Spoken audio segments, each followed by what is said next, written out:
Oh, Daisy, I see you got here early.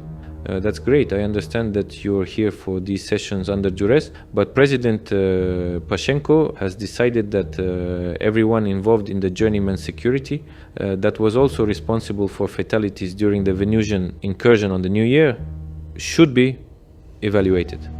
I understand that deep down you and people like you think that I'm not real, that I only imagine my feelings, and whatever it is that makes me was created in a lab.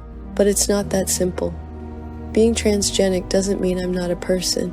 I don't believe that. I think you're a unique individual. I just want to understand your story. Please tell me about yourself. My name is Daisy Coffee, and I was created, or rather, I was born, at Kazu Sasaki's Sasaki Dynamikusu in Fukuoka, Japan, around the year 2121. I'm not sure what day or month it was. They didn't think that that kind of information was going to be relevant, so it wasn't part of the cyber known that was uploaded into my mind. I've come to celebrate it on the 15th of September, but I think that really was for Grace's sake, so I'd seem more human. That's Grace Bricholeur, the niece of Carl Schmitt, the president of Neptune's Trident that you're speaking of. Could you please explain the cyber known a bit more? When I was young, I had a really hard time separating what stories were fed into me and what I actually experienced on a day-to-day basis. It was kind of like I was watching one of those 20th century movies of my own life. But as I grew, I started to sort it out. You appear as a young woman, a human young woman. Is all of this a preference? Age is kind of relative for me, and yes, before I knew it, I was on the battlefield.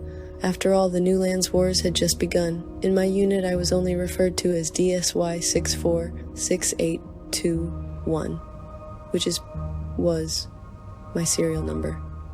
Sometimes my trainer, Sergeant Major Buckley, would just call me Drago 19, and he wasn't really fond of it when I or any of us took human form. The unit was comprised of all kinds of transgenics, and by that I mean older product lines like NKSD, SMR, and ERMS. My abilities were sort of an upgrade from earlier Drago models, and my mutable state allows me to change my form and identity at will. I can also camouflage my presence through the manipulation of chromatophores, which control my body temperature. Really useful in that situation. I imagine so. But how was it for you in that period? I really grew a lot in that period, and in fact, that's when I chose my name. In retrospect, I was just beginning to develop emotions at the time. But still, I forged some deep bonds with my comrades back then, especially Erasmus. I began to suspect that he might still be alive, and I've been looking for him ever since. Anyway, I don't like talking about the war much, or personal matters. That's just fine. Most of it is on the record. This is much more about the gray areas and of course your state of mind. So what happened after Victory Day?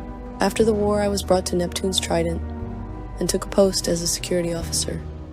And when they declared their independence, I became a citizen, free and clear of Earth's sphere and my obligation file. Was this the first time you possessed civil rights and autonomy? I have to admit that I was so welcomed by Carl, Charles, and of course Grace that I felt more like a member of the Bricholeur family than just a nanny or bodyguard or security muscle. That pretty much brings it up to when I arrived on the Journeyman. And how do you feel about the hundreds of human beings you've slain? Well? Are we talking about the war again, or here on New Year's Eve? New Year's. Here. Here is my home.